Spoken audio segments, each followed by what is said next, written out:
የቸሩ መድኃኔዓለም ቤተሰቦች በጌታዬ በኢየሱስ ክርስቶስ ፍጹም ሰላም የአክብሮት ሰላምታዬን እያቀረብኩላችሁ ካለፈው ቁጥር 4 የቀጠለውን የመጨረሻውን ትምህርታችንን እንደ እግዚአብሔር ቅዱስ ፈቃድ አሁን እንጀምራለን። ቁጥሩም ቁጥር 5 ነው። ርዕሳችን የጌቶችና የአገልጋዮች ጥምረት በሚል ነው። የሰው ልጆች ሁሉ ለ5500 ዘመን በጠላታችን ዲያብሎስ በባርነት ቀንበር ተይዘን እንደነበር ይህንን ትውልዱና ክርስቲያኖች መዘንጋት የለብንም። ነገር ግን በጌታችን መድኃኒታችን ኢየሱስ ክርስቶስ ሞትና ትንሣኤ ከዘላለም የባርነት ቀንበር ነፃነት አጎናጽፎናል። ገላትያ ምዕራፍ 5 ቁጥር 1 ላይ በነፃነት ልንኖር ክርስቶስ ነፃነት አወጣን፣ እንግዲህ ጸንታችሁ ቆሙ፣ እንደገናም በባርነት ቀንበር አትያዙን ያለው። እናንተም በባርነት ቀንበር በኃጢአት በበደል በጉስቁልና በክፉ መንፈስ አትያዙ ነው። እንደገናም እናንተ በቤት የቀጠራችኋቸውን ሰራተኞችን በግፍ ጡጫ አትቅጧቸው፣ በነፃነት እንዳኖርኳችሁ እናንተም በባርነት ቀንበር ሌሎችን አትያዙ በሚል ደግሞ ይተረጎማል። እናስተውል። ይህም የቅዱስ ጳውሎስ መልእክት በሁለት መንገድ ይተረጎማል። አንደኛው ሰራተኞቻችሁን በባርነት ቀንበር አትያዙ፣ ሁለተኛው የሰው ልጆች ሁሉ በጠላት ዲያብሎስ ቀንበር አትያዙ። አትያዙና አትያዙ ይለያያል የሚለውን ትምህርት ያስተምረናል። ኢየሱስ ክርስቶስ ከዘላለም ባርነት ቀንበር ነፃ ካወጣን እኛም የግፍ ጭቆናን በመተው የኢየሱስ ክርስቶስን መንገድ ልንከተል ይገባናል። እውነቱ ይሄ ነው። ምዕመናን ክርስቲያኖች፣ በውጭም በውስጥም ያላችሁ የምታዳምጡኝ፣ በውጭ ሀገራት በውስጥም በአገር ቤት ያላችሁ ወገኖቼ እውነተኛ ትምህርቱ ይሄ ነው። የያዕቆብ መልእክት ምዕራፍ 5 ቁጥር 1 እስከ 6 ላይ አሁንም እናንተ ባለጠጎች ስለሚደርስባችሁ ጭንቅ ዋይ ዋይ ያላችሁ አልቅሱ። ሀብታችሁም ተበላሽቷል፣ ልብሳችሁም በብል ተበልቷል፣ ወርቃችሁም ብራችሁም ዝጓል፣ ዝገቱም ምስክር ይሆንባችኋል፣ ስጋችሁንም እንደ እሳት ይበላል። ለኋለኛው ቀን መዝገብን አከማችታችኋል። እነሆ እርሻችሁን ያጨዱት የሰራተኞች ደመወዝ በእናንተ ተቀምጦ ይጮሃል፣ የአጫጆችም ድምፅ ወደ ጌታ ጸባዖት ጆሮ ገብቷል ነው ያለው። ይሄ ነው። በምድር ላይ ተቀማጥላችኋልና በሴሰኝነትም ኖራችኋል። ለእርድ ቀን እንደሚያወፍር ልባችሁን በትዕቢት በትምክት በተንኮል በክፋት በሴራ አወፍራችኋል። ጻድቁን ኮንናችሁታል፣ ገድላችሁታልም፣ እናንተን አይቃወምም ነው ያለው። ባለሀብቶች ባለጸጎች ድሆችን በቢሯችሁ በድርጅታችሁ የምታስጨንቁ እናንተ ወርቁም ብሩም ዝጎባችኋል፣ ልብሶቻችሁም በብል ተበልተዋል ነው ያለው። አትበሉትም አትጠጡትም፣ ከንቱ ድካም ነው እያለን ነው። እግዚአብሔር እንዲህ ይፈርዳል። ያዕቆብ የባለ ሀብቶችን የባለጸጎችን ጌቶች ሆነው ግፍ የሰሩትን መጨረሻቸውን በዚህ ልክ ነው የገለጠው። ይሄ ነው ጌታችን በመዋዕለ ሥጋዌው ሲያስተምር ማቴዎስ ወንጌል ምዕራፍ 11 ቁጥር 29 ላይ ከእኔ ተማሩ ነው ያለው። በጎነትን፣ ደግነትን፣ መልካምነትን ከመጽሐፍ ቅዱስ የነገርኩት የኔ እግዚአብሔር ቃል ነው። ይህንን ከኔ በጎነትን ተማሩ፣ እኔ የዋህ በልቤም ትሁት ነኝና በማለት እንዳስተማረን ሁሉ ለሰው ልጆች ነፃነትን ልናጎናጽፋቸው ይገባናል። ለምሳሌ አንደኛ በቤታችሁ የቀጠራችኋቸውን ሰዎች ሳትጨቁኗቸው ፍጹም ነፃነትን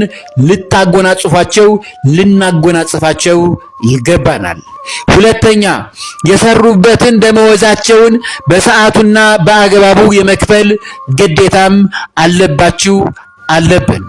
ሶስተኛ እናንተ የምትመገቡትን ምግብ እንዲመገቡ ማድረግና እንደ አቅማችሁ መኝታ ቤታቸው ጽዳቱ የተሟላ ማድረግ ከትክክለኛው ክርስቲያኖች የሚጠበቅ ቅዱስ ተግባር ነው። አራተኛ ትህትና በተሞላበት አክብሮት በፍቅር አቀራረብ ሰዎችን መውደድ በእግዚአብሔርም ዘንድ የሚወደድና በመልካም ሰዎች ዘንድም የሚያስመሰግን ትክክለኛ ተግባር ነው። አምስተኛ እንደ ልጆቻችሁ እንደ እህት ወንድሞቻችሁ ልትድሯቸውም ጭምር ይገባል። አዎ ልትድሯቸው ያ በእግዚአብሔር ዘንድ ንዑዳን ናቸው ክቡራን ናቸው ያስብላችኋል። ከዚህ በተቃራኒው በንቀት ዓይን መመልከትና ማዋረድ ክርስቲያናዊ ስነ ምግባር አይደለም። ስድስተኛ የቀለም ትምህርት መማርና ማወቅ የሚፈልጉ ከሆነ ትምህርት ቤትም እንዲማሩ ግፊት የማድረግም ኃላፊነት ጭራሽ እናንተ አለባችሁ። ብዙ ጊዜ ትምህርት የማያስተምሩት አይ በዛው ጥላይ የምትሄድስ ብትነቃስ ነው። ለባርነት እኮ አይደለም የገባችሁ። ቀድሞ እኛ ሳንነቃ ነቅተን ዛሬ ሰራተኞችን ከቀጠርን እነሱም ነቅተው ሰው ይሆኗ። እግዚአብሔር ደስ ይለዋል። የእናንተ ልጆች ትምህርት ቤት እየሄዱ እነርሱ ዕውቀት ቢፈልጉ ዕውቀትን እንዲገበዩ ማበርታት እንጂ እንዴት እንዲህ አይነት ለባርነት ቀንበር መጎተትን ያመጣል። ለልጆችም በአጠቃላይ ለእናንተም ጤናም ሰላም አይሆንም። ይህንን ነው ማወቅ ያለባችሁ። አንዳንድ ደካማ ሰዎች ሰራተኞቻቸውን የቀለም ትምህርት እንዲማሩ አይፈቅዱላቸውም። መሰረታዊ ምክንያታቸውም ከሰዎች ጋር ተገናኝተው ንቃተ ህሊናቸው ጨምሮ ጥለውን ይሄዳሉ በሚል ተራና ተልካሻ ፍልስፍና ውስጥ በመግባታቸው ምክንያት ነው። እውነቱ ይሄ ነው አይደለም? ምዕመናን፣ ህዝበ ክርስቲያን፣ ጥቂት የማይባሉ ሰዎች እናንተ ሰራተኞቻችሁን በቤታችሁ ስታከብሯቸው ባዩ ጊዜ ምን ነክቶ ነው? ምን ነክቶሽ ነው? ኋላ ነግሬያችኋለሁ፣ ትንቃችኋለች፣ ይንቋችኋል፣ አደራችሁን ከእንደዚህ ተጠበቁ እያሉ በጎቹን ሰዎች ቅን የሆኑትን ሰዎች ወደ ሌላ ጥመት የሚወስዱ ለእንግድነት መጥተው ሌላ አይነት ረብሻ የሚፈጥሩ እንግዶችም አሉ። ደግ የምትሰሩት እናንተ በእነዚህ ሰዎች አፈቀላጤነት በጎነታችሁን እንዳታጡ። ይህ የጠላት ዲያብሎስ ሴራ ነው። ከድርጊታችሁ ተቆጠቡ።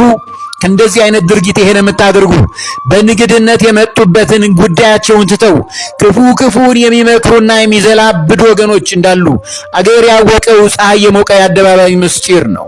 አንደኛ ቆሮንቶስ ምዕራፍ 15 ቁጥር 33 ላይ ቅዱስ ጳውሎስ ሲያስተምር እንዲህ ይላል ስለ እነዚህ አይነት ሰዎች ክፉ ባልንጀርነት መልካሙን አመል ያጠፋል ነው ያለው። አሁን እነዚህ ክፉ ባልንጀሮች ናቸው። እባካችሁ ከእንደነዚህ አይነት ባልንጀሮች እራቁ።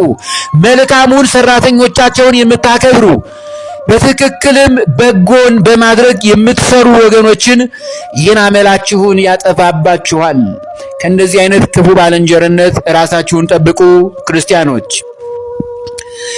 በጎ አስተሳሰብ ያላቸውን የሰው ልጆችን እኩል አድርገው የሚመለከቱትን መልካም ሰዎችን በክፉ ምክር አይምሯቸውን የሚመርዙ የሚበክሉ ሰዎች ከዚህ እኩይ ድርጊታቸው ብትታቀቡ ለራሳችሁ ጥቅም ነው፣ ለራሳችሁ መልካም ነው። አለበለዚያ ግን በልጆቻችሁ በትዳራችሁ በአጠቃላይ በጤናችሁም ጭምር መጓደል እግዚአብሔርም ሊቀጣችሁም ይችላል። በእርግጥም በቤታችሁ ልጆችን ያህል ነገር ለሰራተኞቻችሁ ጥሎ ለመሄድ ወቅቱ አስተማማኝ ባለመሆኑ አይደለምና እንዲህ መሰሉን ኃላፊነት መሸከም የማይችሉ የጥቃትና የጥፋት አገልጋዮች ሊኖሩ ስለሚችሉ በቂ የሆነ ለነገ ተጠያቂነት ሊመጣባቸው የሚያስችል የሰዎችን ወይም ደግሞ የአድራሻ ዋስትና ያላቸው መሆን አለበት። ይህ ካልሆነ ጊዜው ከባድ ነው። ሌላው ከተክለ ቁመናቸውና በአእምሮ ጤንነታቸውን ቀድሞ ማጤንና ለተወሰኑ ቀናት ወይም ሰዓት ከመቀጠራቸው በፊት የግል ውይይት ማድረጉ ጠቀሜታው ቀላል አይደለም። በዚህ ነው የምንመክራችሁ። ታላቁ መጽሐፍ ቅዱስም የሚያስተምረን ይህንን እውነት ነው። እስቲ እንስማው። ቀኖች ክፉዎች ናቸውና ዘመኑን ዋጁ። ቀኖች ክፉዎች ናችሁ።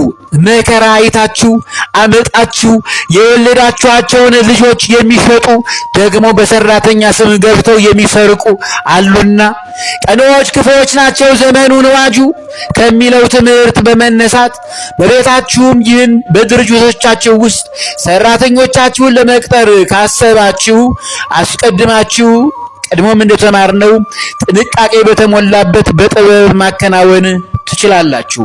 በተቀረ ግን በሰራተኞቻችሁ ላይ ግፍን መፈጸም በእግዚአብሔር ዘንድ ይዞት የሚያመጣው አደጋ ከበድ ያለ እንደሚሆን ቀድመን መረዳት አለብን። ልጆቻችሁን ጥላችሁ ሳትሄዱ በሌሎች በምትቀርቧቸው ሰዎች ጥበቃ እንዲደረግላቸው ብታደርጉና ሌላውን የቤት ስራ የቀጠራችኋቸው ሰራተኞች ቢሰሩትም የተመረጡ ሌሎች ከስጋትም የምትጸኑበት መልካም አጋጣሚ ነው ብዬ እመክራችኋለሁ። እደግመዋለሁ ይሄን ቃል።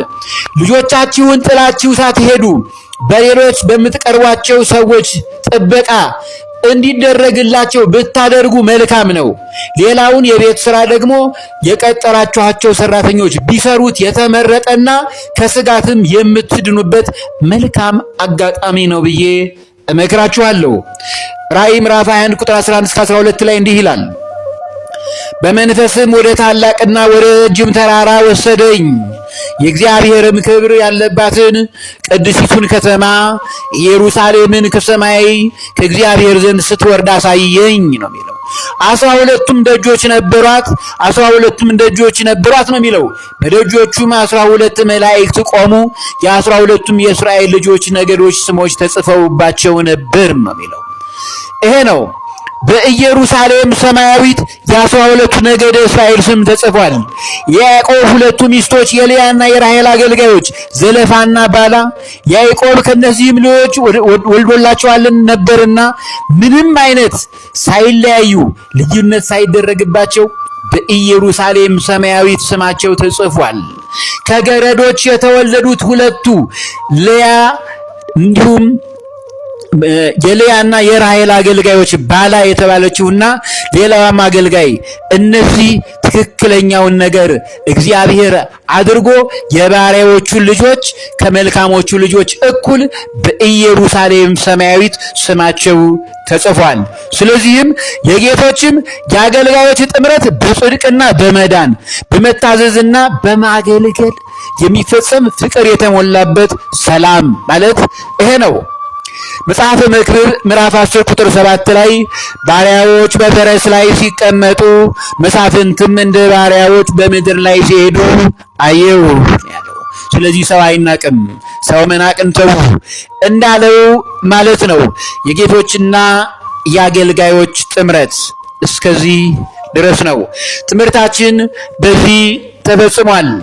ያስተማረን የመከረን የቅዱሳን አምላክ ኤልሻዳይ ሁሉን የሚችል አምላክ ጌታችን መድኃኒታችን ኢየሱስ ክርስቶስ ለወደደን ከኃጢአታችንን በደሙ ላጠበን መንግሥትም ለአምላኩና ለአባቱም ካህናት እንድንሆን ላደረገ ለእርሱ ከዘላለም እስከ ዘላለም ድረስ ክብርና ኃይል ይሁን፣ አሜን።